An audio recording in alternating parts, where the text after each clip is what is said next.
रानी ने उसे मनहाजुएंसी खाने के लिए बुलाया, लेकिन वो केवल किनारे की सड़ी हुई पत्तियां चखने की हिम्मत कर सका और मुंह से लगातार स्वादिष्ट कहता रहा, लेकिन दिल में उसे बहुत बुरा लगा। असल में वे दोनों कट्टर दुश्मन थे। रानी होने के बावजूद रानी का पति और तियाननु बहुत करीब थे, लगभग शादी करने वाले थे। रानी को खुद पहल करनी पड़ी, बाहर से तियाननु को खाने के लिए बुलाया, लेकिन असल में यह एक धोखा था। क्या वो मुझे जहर देने की सोच रही है?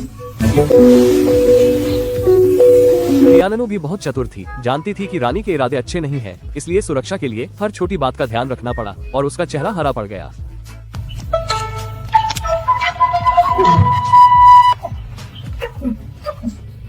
जब तियाननु ने जाल में नहीं फंसी तो रानी ने आखिरी चाल चली। मैं खुद तुम्हें एक प्याला पेश करती हूँ, देखती हूँ तुम पीती हो या नहीं।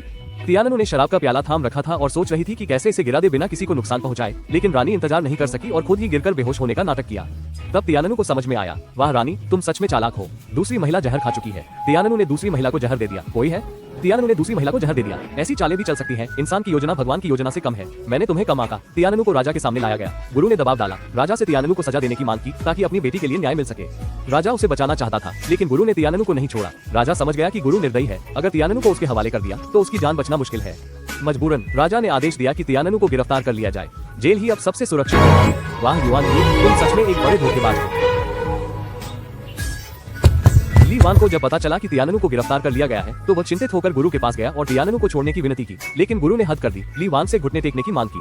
कहते हैं पुरुष के घुटनों के नीचे सोना होता है, वो केवल भगवान, धरती और माता पिता के सामने झुकता है, लेकिन ली वान आज एक नीच व्यक्ति के सामने झुक गया। सच में उसने तियाननु से सच्चा प्यार किया। ये देखकर छोटा किनारा बहुत प्रभावित हुआ। शेर